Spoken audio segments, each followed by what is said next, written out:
My first deep dish pizza was when I moved to Chicago. About 5 different cheeses. It is so much cheese that all you're eating is a whole pie of cheese with a little tomato sauce, but mostly a whole pie of cheese. And so I had a big old piece of deep pan pizza a couple of days earlier, about 2 days. And this was 2 days later when I was congested with this congestion that I went to the MD and they ran a test and said I had the sarcoidosis. So I started putting 2 and 2 together, and I started tracking my physiology, my physical results of eating. And I would notice that when I would eat cheese, 48 hours later, I would tend to be congested. And so I started taking that out of my diet, and I noticed that when I would add more of the green vegetables and more chlorophyll and more iron and vitamin C and other herbs and what have you, my breathing would come back. And so that started me on this journey of looking at what do you eat and what do it cause your body to go through as far as create symptoms that can create health issues. So it's really about listening to your body. Yes, and start to be aware of the symptoms that are starting to happen to your body. Mm-hmm. Okay. So now getting into looking at the breathing. The breathing is a very critical part of how well your body is working and can work better. Now let's look at it from the direction in which I took the skills that I learned as far as getting into my health and then in the different sciences that I learned. One of the sciences that I learned was a science called neuropathy, in which you lay on a table and you go through certain breathing, and this breathing helps us to improve your physical while laying on the table. Another science I learned was the science of yoga, in which breathing is the integral part, although a lot of yoga teachers don't stress the breathing as much as they stress doing the different postures, doing the different exercise. But what I noticed was that in this breathing, as I learned a system in yoga called pranayama, you learn different techniques of breathing. And so as I applied these particular applications of the breathing, along with the neuropathy of laying a person on the table and having them go through certain breathing techniques, I could elicit a certain response from them as far as improving their respiratory function and improving their physical function. So I started applying this to sport medicine. I started working with athletes, helping them to go into a breathing pattern, improving their breathing, and creating a technique that we call the third wind. You've heard of the second wind? Yes. Well, the third wind is more advanced than the second wind. Second wind tends to give you a increased endurance. The third wind gives you even triple the endurance than you have from your regular breathing. So I started applying this to athletes, and I started seeing how athletes were developing at such a greater level of performance that the athletes that I was working with, they were moving on from the teams they were working on and playing for, and these were professional athletes. They played in your NFL football and your NBA basketball and your baseball. And I could name some names. I don't know if I should name some names on like teams like the San Francisco 49ers, So these players that I improved who played for the Bears and the Cubs, and these players went on to the top teams. At that time, one of the top football teams was the San Francisco 49ers. Right. The next year, because these players improved so well, the next year I was treating the team for the Super Bowl and helped them to win the Super Bowl. And so, when you help the team win the Super Bowl, you got to go to the Super Bowl party. So that was a perk for me to have to go to the Super Bowl party and enjoy the party after the players won, because I turned them on to the third win. So this particular breathing, I now have devised and modified this particular breathing program that I now apply it to the general public. So I can take people in their 50s, 60s, 70s, and 80s, 90s, and start taking them into this program. And I have something called ANCAR 2000 that I've created now. And you start going into this technique, and as you do this breathing, the breathing improves your nervous system. And as your nervous system improves, then your body becomes stronger, your body gets more endurance, more stamina, and your body starts to developing the six-pack. I was just going to ask you about, I went to one of your demonstrations recently, and you were talking about everything was the power of the six-pack. That's what I'm into now, the power of the six-pack. Right. I have one of my clients, she's 64, and her six-pack is ripped because she's been doing this and she's been working with the diet. She's a vegetarian and what have you. And I did a presentation over at the one of the religious centers about 6 weeks ago. And I had her come there, and I had this one brother come up on the stage, and my table was up on the stage while I was demonstrating. And then I had him to touch her diaphragm, and he said her diaphragm is like a washboard, which means that it was rippled with marbled muscles. Anyway, the six-pack is something that I'm focusing on a great deal because it's not the six-pack that I'm looking at. It's more how the diaphragm can help the organs, because with the pressure of the muscles in the front and then the pressures underneath from the lungs, from the breath, can help squeeze the organs and make the organs work better, massage the organs and make them work better.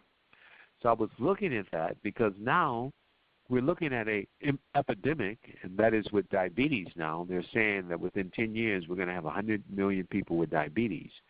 And they say with the diabetes, the diaphragm starts to create fatty cells, and the fatty cells get even fatter, which then cause insulin resistance, which causes a person to need insulin. Wow. And so with the six-pack, it starts to reverse that process because I have people who have diabetes, and this has helped their diabetes. Now, you just mentioned something about the diaphragm massaging the organs and assisting them to work properly. Could you share a little more about that? Well, let's look at aerobics. Aerobics is a way in which a person is supposed to exercise and do breathing. Aerobics mean breathing.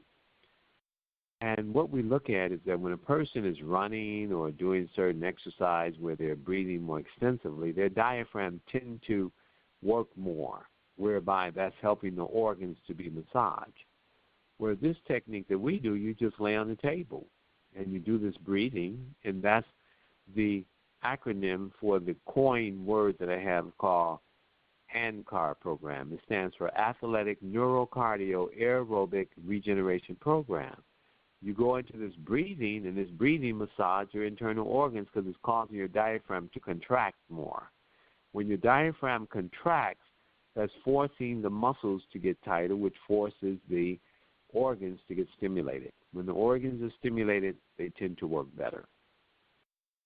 Okay. All right. And just a reminder, I know that we have a question or two that's been asked, and he just actually restated the name ANCAR 2000, ANCAR, correct, Doc? ANCAR 2000? Okay. Yes, ANCAR 2000, and that stands for the acronym. The 2000 stands for 2,000 breaths that you would do in a rapid session. And that 2,000 breaths is like running, instead of a 40-yard dash, that's like running a 2,000-yard dash while laying down. Wow. Okay, and just a reminder, if you have any questions, again, just press 1 on your touch-tone or mobile device, or you could place them on the Ignite Your Soul Connection Facebook page. You can continue on, Doctor, and we'd just like to hear more. Well, this particular program that I've been doing, I've been seeing some very interesting cases that I've been working with the ANCAR 2000. Let me give you an example of a case that I've been working with this particular program. There's this one client of mine who I started working with about 12 years ago. And at that time, he was about 350 pounds. He was extremely overweight. At that time, I had started working with him with some breathing. He was coming to see me. And he was very poor in his dietary pattern. So he was eating a lot of filet mignon and a lot of very acidic foods.